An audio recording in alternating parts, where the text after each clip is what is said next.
Welcome back. Thanks for stopping by to listen to me again. Are you still hungry for more? That's a good sign. Today I'm going to talk about a topic that I think can be very useful to you, because it's really something that is useful to all of us. It's a topic that I'm struggling to tackle, because I still don't know how I'm going to put it into words. Sometimes the mere fact of writing these concepts down helps to put them in order in your head, and they stop bouncing around without any sense. I recommend it. I have never in my life met anyone, either on Earth or off Earth, who lacks either side. Light and darkness. At least, in this range of frequencies and densities in which we move. As Marie said a little while ago in her last video on the United Federation of Planets, there do exist in what we call higher densities something like pure light beings, to define them in some way.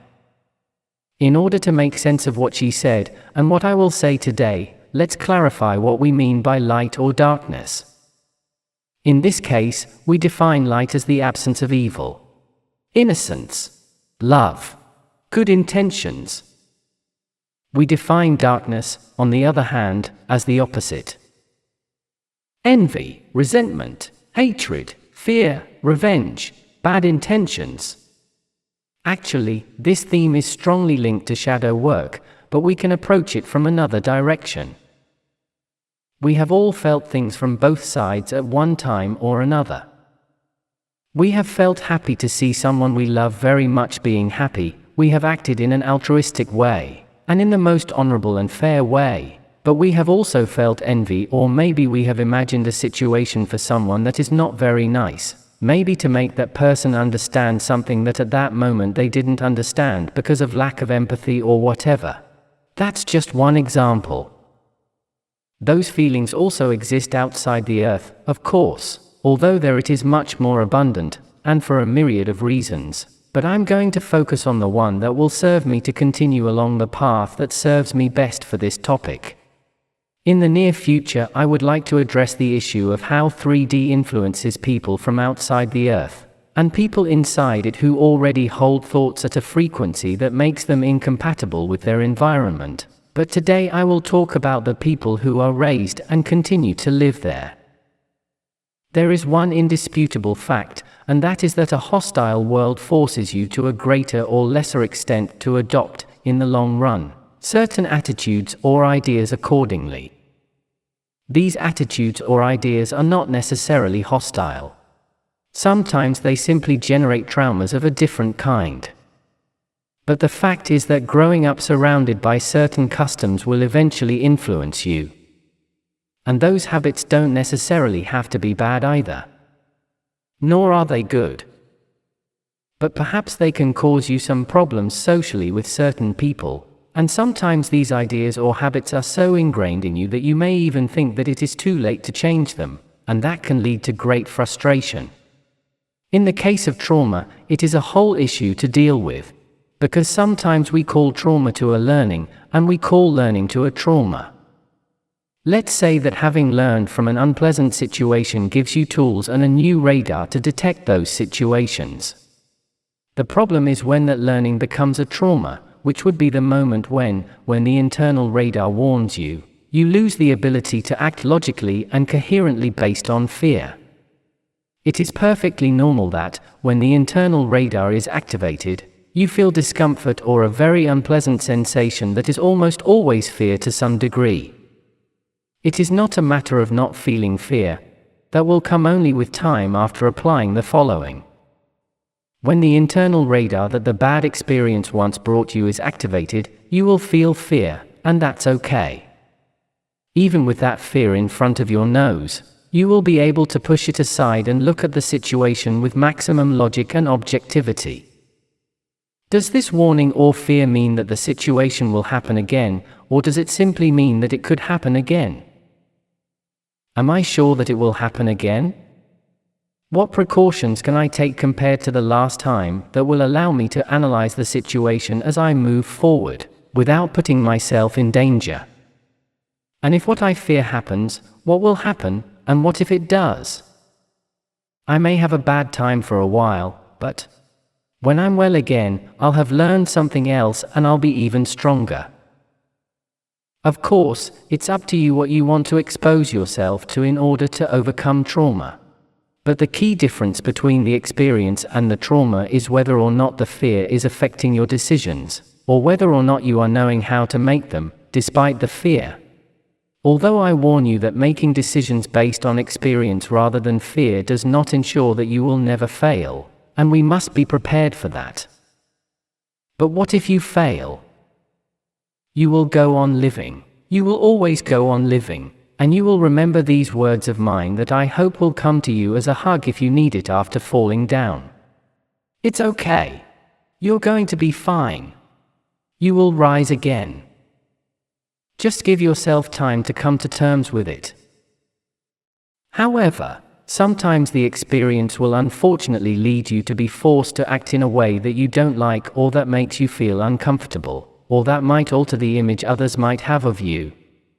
Many people would say that this is being forced to be bad, to protect yourself. This is where discernment and self-care come in. Sometimes you do need to learn to assert yourself, to learn to stand up for yourself, and to learn to say no. And in the worst cases, that attitude can be a very important one. And on the worst occasions, the attitude that you are forced to assume will cause rejection in the other person. Does that mean you are being bad? Should you give up standing up for yourself in situations or people in order to always be what you consider to be good? Forgive me, but that is not being good. It is being... No, not what you're thinking. It's being complacent. When someone is abusing you in one way or another, and to whatever extent, consciously or unconsciously, it's up to you to draw a line or intelligently escape down a path that doesn't leave you and your integrity forgotten or pushed aside. That, to me, does not mean being bad. But you can look at it in the following way, which I think you will find much more interesting.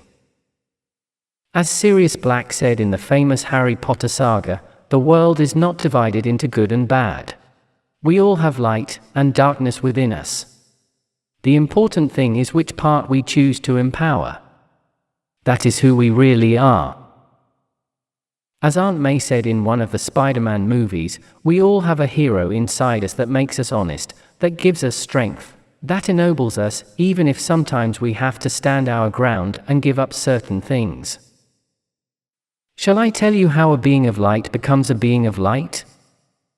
By accepting and integrating all that is. And that includes the darkness.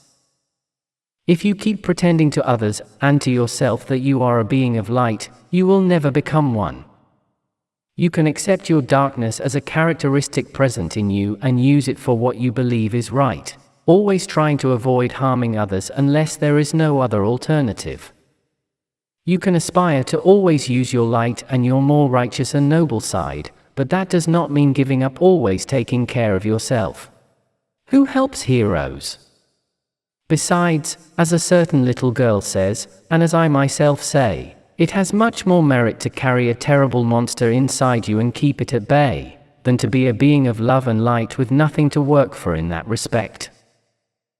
You may have certain habits or ideas that life has passed on to you, but the way is not to reject them, but to start by accepting them as a characteristic of you that does not define all of who you are. If they turn out to be a problem in your interaction with others, I can only tell you 3 things. 1.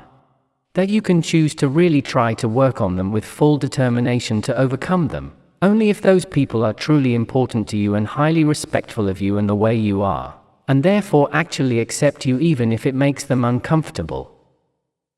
2. That you don't have to adapt your way of being to others necessarily, because the most normal thing is that those people accept you as you really are and try to accept you that way, or at least accompany you and take you by the hand in the process of overcoming what you want.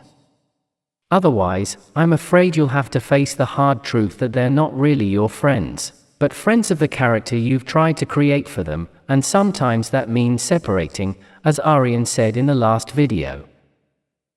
3. That the day those ideas or customs have disappeared, you will surely realize that they disappeared when you had given them the least importance. When you had integrated them as something in you, which is not all that defines you. You are everything. Light and darkness. The source is not made up of just one side of things, but of all that you are capable of imagining. And you, as the very source that you are, so you function as well. The moment you integrate your brightest light and your most horrible darkness, your virtues and your flaws, and lose the fear of showing how you are, always moving towards the best version of yourself, and lose the fear of failure as well, you will be practically invincible. Let the darkness empower the light. Let anger drive you and turn into determination. Let sadness encourage you to know how strong you will become when you rise again. May fear give you the opportunity to test your cool mind.